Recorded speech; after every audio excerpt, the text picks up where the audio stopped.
안녕하세요. 오목사와 함께하는 오목조목 성경 이야기. 오늘의 주제는 뒤바뀐 축복의 손, 므낫세와 에브라임입니다.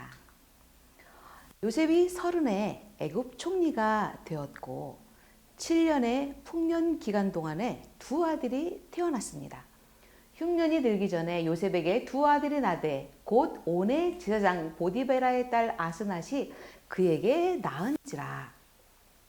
첫 아들을 낳았는데 그 이름을 잊게 하는 자 잊어버림으로 지었습니다.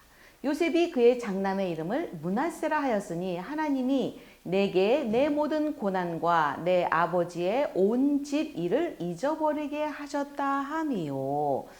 도대체 무엇을 잊고 싶은 게 많아서 아들 이름을 잊어버림으로 지었을까요?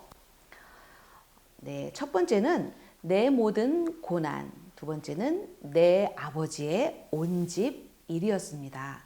내 모든 고난, 형들에게 팔려서 애굽에서 겪은 노예살이, 옥살이 등등 그 수많은 고난의 세월에 13년의 그 길고 긴 고난, 또 내 아버지의 온 집 일, 야곱의 집은 우리가 생각하는 평범한 집이 아니었습니다.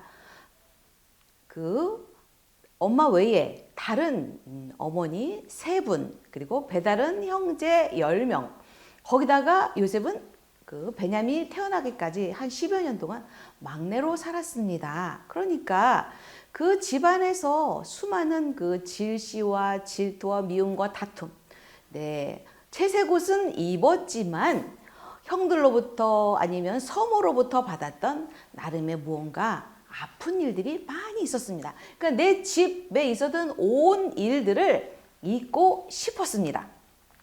그런데 우리는 성경 인물을 막연히 슈퍼맨으로 생각합니다. 요셉이 팔려갈 때 허허허허 웃으며 갔을 거야. 감옥에 갔을 때는 주님의 뜻이 있을 거야. 이러면서 편안하게 들어갔을 거라고 생각하는 분들이 있습니다. 하지만 요셉에게도 그 상황은 어려운 상황입니다. 예상치 못한 상황이었고요. 요셉의 마음에 문제가 생겼습니다. 성경을 보면 모세나 요나 선지자 같은 경우에도요, 정말 어려운 상황이 닥치면 하나님께 기도합니다. 하나님, 차라리 절 죽여주십시오 라고 기도합니다. 이런 걸 봤을 때 이 성경에 나오는 인물들은요, 특별한 사람들이 아니라 우리와 같이 평범한 그런 사람들입니다. 요셉이 그 아픔을 잊어버리는데 걸린 시간이 얼마나 걸렸을까? 겉으로는 태어난 척, 아무렇지도 않은 척. 그렇지만 이 내면에 쌓여있는 그 기억, 서름, 억울함, 뭐 이런 것들이 불쑥불쑥 올라오는 거예요. 생각이 나는 거예요. 그래서 이거를 잊고자, 용서하고자 했지만 잊어버리는 데 걸린 시간은요. 요셉이 34살에 두 아들을 얻었고 17살에 애굽에 왔습니다. 약 17년. 거의 20년 가까이 걸린 것을 알 수가 있습니다. 우리는 이런 걸 통해서 우리도 위로를 받습니다. 요셉도 20년이 걸렸는데 우리에게도 성도님들도 잊고 싶은 거 있지요. 용서하고 싶고 안 생각났으면 좋겠는데 자꾸 떠올라. 그 인간이 떠올라. 그 사람이 떠올라. 그 일이 생각나라는 그런 것들. 그런데 요셉도 17년, 20년이 걸렸으니까, 그리고 그것을 잊게 하는 것은 바로 하나님께서 므낫세가 태어남으로 인해서 므낫세를 보는 순간 잊어버려진다는 거예요. 저절로 그런 축복이 있기를 바랍니다. 그래서 아들의 이름을 잊게 하는 자로 지었습니다. 므낫세, 잊어졌어. 므낫세, 잊어졌어. 참 감사하지요. 그것을 잊게 되니까 이제 둘째의 이름은 바로 에브라임이라고 짓습니다. 이 에브라임의 뜻은 하나님이 나를 내가 수고한 땅에서 번성하게 하셨다 함이니라. 이 에브라임은요, 기름진 땅, 2배의 이 창성함, 2배의 열매, 뭐 이런 뜻입니다. 그러니까 내가 과거의 모든 고통과 아픔과 또 용서하고 나니까 이제 하나님께서 나를 2배로 번성하게 하셨구나 라면서 감사하는 마음으로 아들의 이름을 에브라임이라고 지었습니다. 이제 어느덧 시간이 흘렀습니다. 야곱이 요셉과 함께한 17년의 시간이 흘러 야곱이 병이 들었습니다. 그리고 하나님께 돌아가야 할 시간이 다가오고 있었습니다. 요셉은 두 아들을 데리고 야곱을 방문합니다. 야곱이 정말 아프고 힘들지만 이제 마지막 힘을 다해서 일어납니다. 그리고 12아들의 축복하기 전에 이 먼저 두 손자에게 축복을 합니다. 뭐라고 축복을 하냐면 내가 애굽에서 와서 내게 이르기 전에 애굽에 네가 요셉이 낳은 두 아들 에브라임과 므낫세는 내 것이라 루벤과 시므온처럼 내 것이 되겠다. 요셉이 장자기 때문에 장자의 축복을 받았지요. 그래서 장자에게 주는 두 몫의 축복을 바로 에브라임과 므낫세를 직접 자기의 아들로 입양을 해서 두 몫의 축복을 지금 주고 있는 겁니다. 그래서 이제 축복을 하는데 이스라엘의 눈이 나이로 말미암아 어두워서 잘 보지 못하더라. 요셉이 두 아들을 이끌어 아버지 앞으로 나아가니 이스라엘이 오른손을 펴서 차남 에브라임의 머리에 얹고 왼손을 펴서 므낫세의 머리에 얹으니 므낫세는 장자라도 팔을 엇바꾸어 얹었더라. 네, 이 그림을 보시면 알겠지만 지금 원래 장자에게 오른손, 차자에게 왼손이 가야 되는데 반대로 이렇게 지금 축복을 하고 있습니다. 그런데 이 엇바꾸어라는 이 뜻은 어긋맞겨 신중한 지혜롭게 라는 뜻입니다. 그러니까 신중하고 지혜롭게 지금 야곱이 이렇게 엇바꾸었다라는 뜻입니다. 그런데 그것을 본 요셉이 기뻐하니 해서 아버지여 그리 마옵소서 하고 소리를 지릅니다. 이 히브리어로는요. 로켄 아비 안 돼요. 그렇게 아버지 요셉은 너무 당황을 해서 이 외마디 소리를 지금 지르고 있었던 겁니다. 근데 여기서 기뻐 아니하여라는 뜻은요.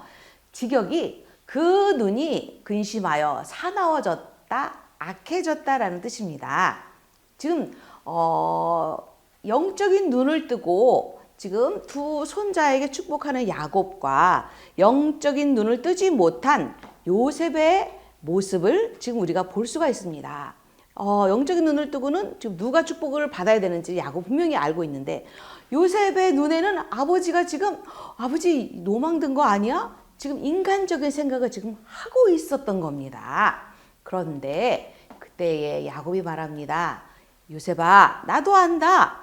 이 므낫세도 한 족속이 되고 그도 크게 되려니와 그의 아우가 그보다 큰 자가 되고 그의 자손이 여러 민족을 이룰 거야. 걱정하지 마 하면서 이 손 엇갈린 손으로 축복을 하면서 이스라엘이 축복하기를 하나님이 내게 에브라임 같고 므낫세 같게 하시리라 하면서 에브라임을 므낫세보다 앞세웠습니다. 동생을 형보다 장자의 축복을 준 거지요. 이 축복의 결과는 어떻게 됐을까요? 네, 에브라임의 이 후손들은 바로 지도자 역할, 항상 이스라엘 안에서 지도자 역할을 했고요. 에브라임 지파에서 여호수아가 배출됐고요. 또 나중에 북이스라엘의 가장 대표적인 그 지파로서의 그 승을 띈 그 이름 에브라임 하면 항상 대표 이렇게 축복의 결과 이렇게 됐습니다. 그런데 야곱의 축복 약 400년 뒤에 이제 그 400년 뒤에 이제 일을 오늘 또 보겠습니다. 출애굽 당시에 그러니까 그 사건이 있고 나서 400년 뒤에 에브라임의 그 인구는요. 여기 보면 이게 쭉 인구가 나와 있지요. 에브라임의 인구는 45,500명이고 므낫세는 32,200명입니다. 그래서 에브라임이 므낫세보다 인구가 더 많지요. 그러나 므낫세 지파에 또 절치부심이 사건이 있습니다. 장자의 축복을 빼앗긴 사람들의 이 특징들은요. 원망하고 불평하고 막 상대방 그 받았던 사람들을 미워하고 막 그러죠. 그럼 므낫세도 상처를 받았을까요? 안 받았을까요? 네. 므낫세 아마 제가 므낫세였어도 한동안 아마 마음에 충격, 상처가 됐었을 것 같습니다. 이 므낫세가 그 상처와 아픔을 잊으려고 그도 또한 노력을 했습니다. 그리고 이제 바꾸기로 했습니다. 마음을. 네. 그래, 이렇게 이만큼 받은 것도 감사하지. 그리고 이제 하나님의 뜻에 순종해서 내가 찾아오면 어때? 내가 하나님의 자녀인데 내가 이제 하나님 나라에 가서 또 하나님의 나라의 분복을 받아야지. 그리고 아주 열심히 믿음의 생활을 했습니다. 그의 후손들. 네. 그래가지고 출애굽 후에 40년 뒤에, 그러니까 이 가나안 땅에 들어가기 직전에 2차 인구 조사죠. 아까는 1차 인구 조사였고요. 지금 40년 뒤에 이제 그 1차는 4만 명이었는데 2차는 에브라임은 32,500명, 8,000명이 줄었습니다. 그런데 므낫세는요 32,200명에서 52,700명으로 2만 명이 늘은 거예요. 그래가지고 역대 지파 중에서 2만 명이 늘은 지파는 므낫세 지파밖에 없습니다. 164%가 늘어난 거죠. 그래서 이 므낫세 지파들은 그런 그 차자의 축복임에도 불구하고 우리들이 더 열심히 하자, 우리 믿음으로 나아가자 하면서 각자 더 열심히 해가지고서 이렇게 가나안 땅에 정복을 이제 그 땅도 정복, 인구도 많이 늘었고 그 다음에 땅을 정복할 때도 그 하나님께서 너희가 정복하는 땅이 너희의 땅이 될 거야라고 했을 때 므낫세는 요단, 여기 요단강이죠. 요단 동편, 요단 서편. 동편과 서편에 이 기름지고 좋은 땅을 다 정복을 했어요. 가나안 족속 다 몰아내고 이렇게 굉장히 최고로 큰 땅을 얻어서 축복을 넘치도록 받은 지파가 되었습니다. 그런데 에브라임 지파는요, 이사야 28장에 이런 말씀이 있습니다. 에브라임의 술 취한 자들의 교만한 면류관은 화 있을진저. 에브라임의 술 취한 자들의 교만한 면류관이 발에 밟힐 것이다 라고 얘기합니다. 두 절에 걸쳐서 에브라임의 교만을 책망하고 있는 겁니다.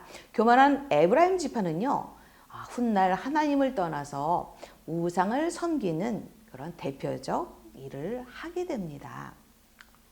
우리가 하나님의 복을 받았다고 이 자만한 에브라임의 후손들, 어차피 복을 받았으니까 가만히 있어도 내 뜻대로 내 맘대로 살아도 잘 될 거야. 교만입니다.